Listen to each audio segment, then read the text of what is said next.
सबसे पहले धर्म होना चाहिए, फिर अर्थ होना चाहिए, फिर धन आना चाहिए। बिना धर्म के अगर धन आता है ना तो उत्पात बहुत कराता है। याद रखना, धन आना चाहिए लेकिन धन से पहले धर्म आना चाहिए। हमें जीवन में संपत्ति आनी चाहिए लेकिन संपत्ति के पहले सुमति आनी चाहिए, ताकि हम उन साधनों का सदुपयोग करें।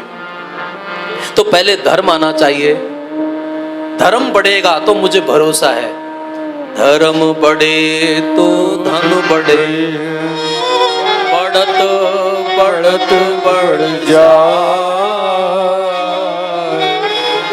धर्म घटे तो धन घटे, घटत घटत घट जाए। मेरे भाई बहन, हम लोग जीवन में बहुत कुछ जान सकते हैं लेकिन सब कुछ तो हम भी नहीं जानते। इतना कह सकता हूं कि धर्म बढ़ेगा तो धन बढ़ेगा, वो तुम्हारी संपत्ति भी बढ़ेगी, संतान भी अच्छी होगी, सुलक्षणी होगी, बहुत पुण्यात्माओं का जन्म होगा।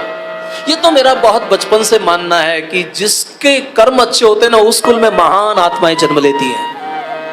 वरना तो ये जो संसार की जो सृष्टि की जो व्यवस्था है ना, किस हिस्से को हिलाना है, ये जो प्रकृति है ना, मानव इसके अधीन और प्रकृति परमात्मा के अधीन है। इस जगत का जो पति है ना, वो हमारे जगतपति भगवान गोविंद देव जी महाराज है।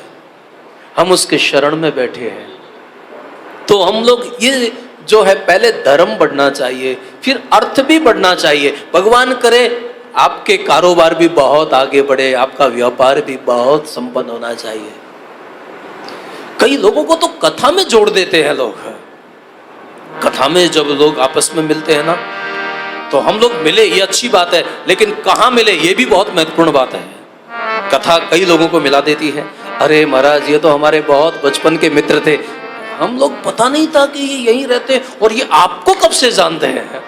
बहुत सारे लोग मुझे पता है, अच्छा आप महाराज को कब से जानते हो? हम तो इतने सालों से महाराज को, वहाँ कथा होती है ना, वहाँ हम लोग जाते हैं। भैया आप तो धार्मिक आदमी हो, आपके पिताजी भी बहुत धार्मिक थे ना, इसलिए आप तो धर्म कर्म से जुड़े हुए आदमी हो। अब क्या बताएं भैया, सब कुछ करके देख लिया भगवान की कृपा से। बच्चों की शादी भी हो गई, बच्चों के बच्चे भी हो गए, सब कुछ कर लिया भगवान की कृपा से। अब तो यही मन में भाव है कि जहाँ भी कथा कीर्तन होती है, जहाँ भी कुछ भगवान का भजन होता है ना, हम तो पहुँच जाते हैं समय निकाल के।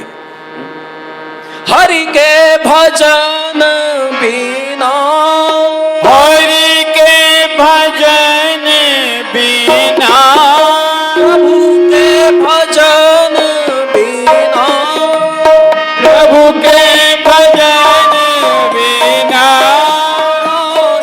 सहारा हरि का भजन करो, हरि है तुम्हारा। हरि का भजन करो, हरि है तुम्हारा।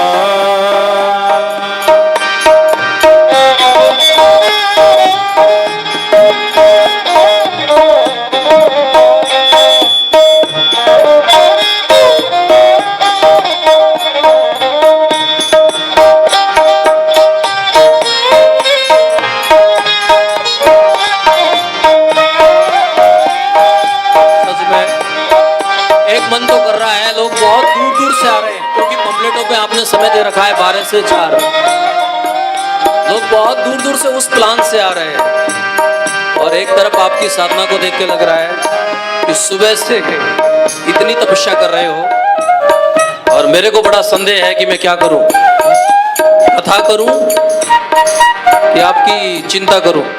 आप भूखे भी होंगे।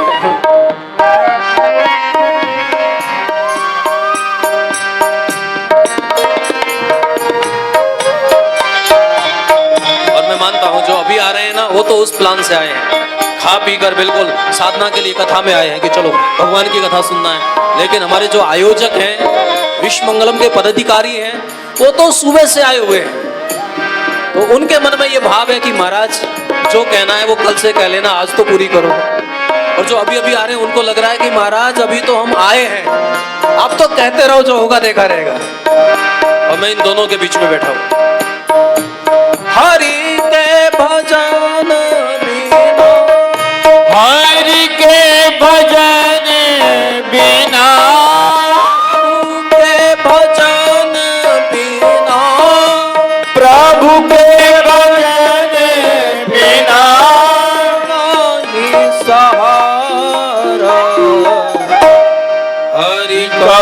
भजन करो हरि है तुम्हारा, हरि का भजन करो हरि है तुम्हारा।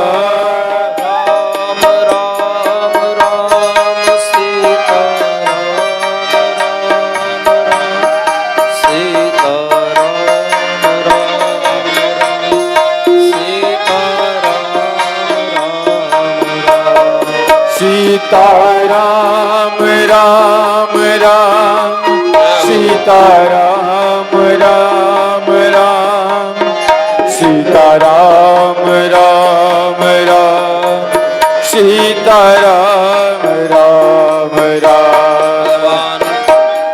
वर्णानाम संगानाम रसानाम छंदसामपि मंगलानाम च कर्तारो वंदे वाणी विनायको। भगवान गणेश जी को प्रणाम किया। सच में एक तो सुबह की बेला थी, मंगल कलश यात्रा थी, और भगवान हमारे गणेश जी भी बड़े छोटे से थे लेकिन बड़े प्यारे थे। गणेश गणपति के प्रति हमारी जो श्रद्धा है ना, धन्य हमारी संस्कृति और हमारा सनातन। यहाँ की जो अवस्था और व्यवस्था है बहुत सराहनीय है। तो भगवान गोस्वामी जी ने भी गणेश जी को प्रणाम किया, वीणा पाणी सरस्वती को प्रणाम किया, भगवान शंकर और पार्वती को प्रणाम किया, गुरु को प्रणाम किया। और याद रखना, पहले श्लोक में गणेश और सरस्वती की वंदना, दूसरे श्लोक में शंकर भवानी शंकरौ वंदे श्रद्धा विश्वास रूपिणौ, भगवान शंकर की वंदना। और तीसरे श्लोक में गुरु की वंदना, चौथे श्लोक में कपीश्वर और कवीश्वर की वंदना। दोनों तरफ परमात्मा को रखा है, बीच में महात्मा को रखा है, क्योंकि परमात्मा से जो शक्ति मिलती है ना, उसको महात्मा ही अपने ऊपर ले पाता है।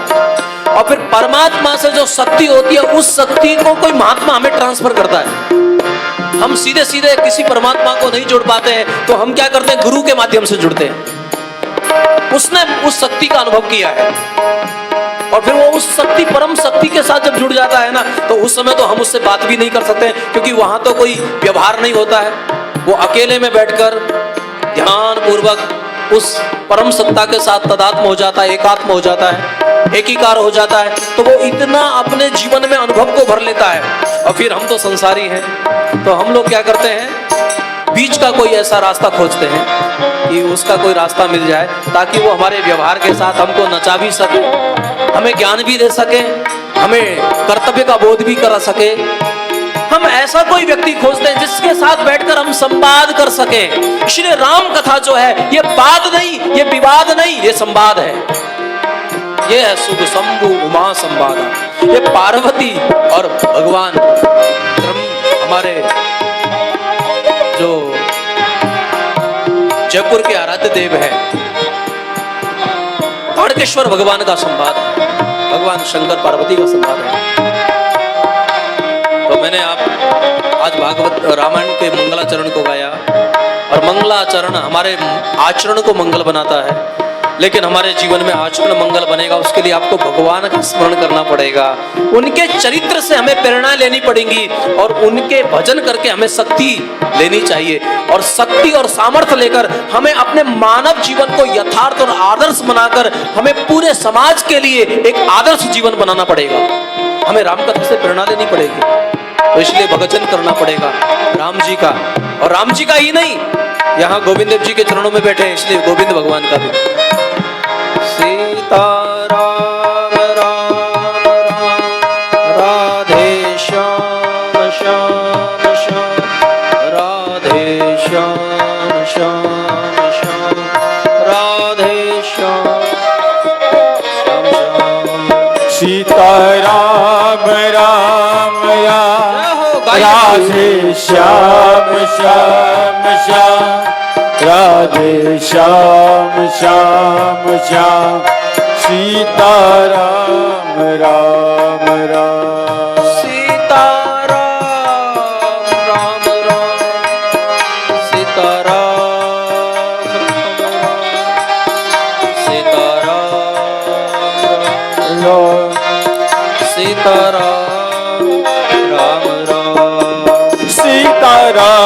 राम राम सीता राम राम राम सीता राम राम राम सीता राम राम राम। मेरे भाई बहन, कलिकाल में सामूहिक साधना सफल होती है। अकेले में साधना करते हैं ना, नवरात्रि के दिन है, भजन तो करते हैं लेकिन हाथ में माला होती है, भगवान जाने मन कहाँ भागता है।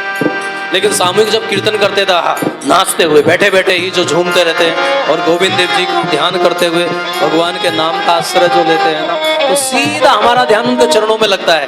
उससे मन भी शुद्ध होता है, वाणी भी शुद्ध होती है, हमारे कर्म भी शुद्ध होते हैं और पुण्य भी मिलता है। इसलिए तो कई लोग पुण्य का झोला भर के ले जाते हैं यहाँ से, इतना अच्छा करके जाते हैं ना। तो आप भी थोड़ा गाइए 2 मिनट इस भजन को गाकर आज की कथा को विराम ले रहा हूं। और कल फिर पुनः 12 बजे से जो नियत समय रहेगा वो 4 बजे तक का रहेगा। अब शायद सब लोगों को पता नहीं था, इसलिए मैं क्षमा चाहूंगा। हमारे आयोजक कर्ताओं से थोड़ी गलती हुई, उनको बताना चाहिए था कि पहले दिन की कथा मात्र 1 बजे तक होगी, लेकिन वो शायद मैसेज सबको नहीं दे पाए। इसलिए जो अभी अभी आए हैं या आ रहे हैं उसके लिए हम लोग क्षमा प्रार्थी हैं। वो जरूर यहाँ की व्यवस्था के अनुसार प्रसाद ग्रहण करें, जलपान ग्रहण करें, जो व्यवस्था है।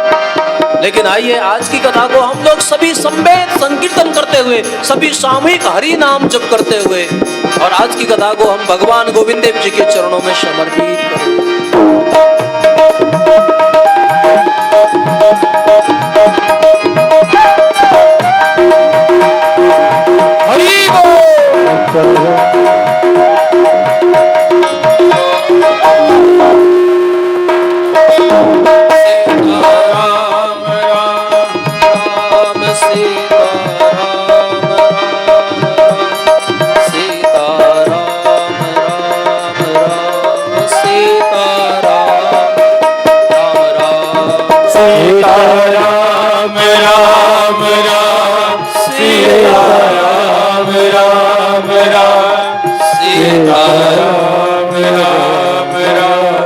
सीताराम राम राम।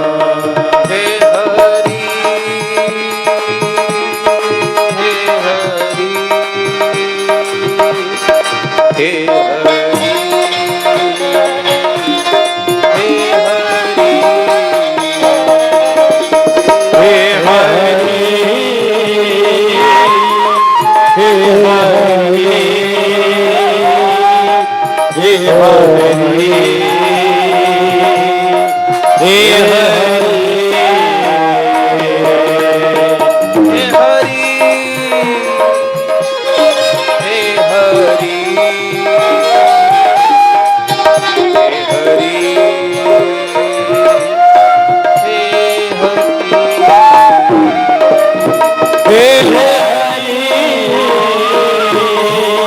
हे हरि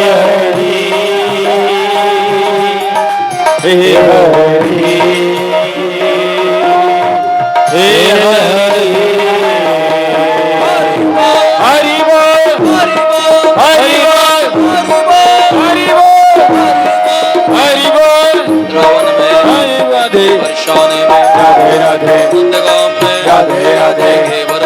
राधे राधे गोवर्धन में राधे राधे परिक्रमा में राधे राधे आंदोर में राधे राधे सतीपुरा में राधे राधे राधा कुंड में राधे राधे कृष्ण कुंड में राधे राधे कुसुम सरोवर राधे राधे मानसी गंगा राधे राधे कलेश्वर में राधे राधे राधे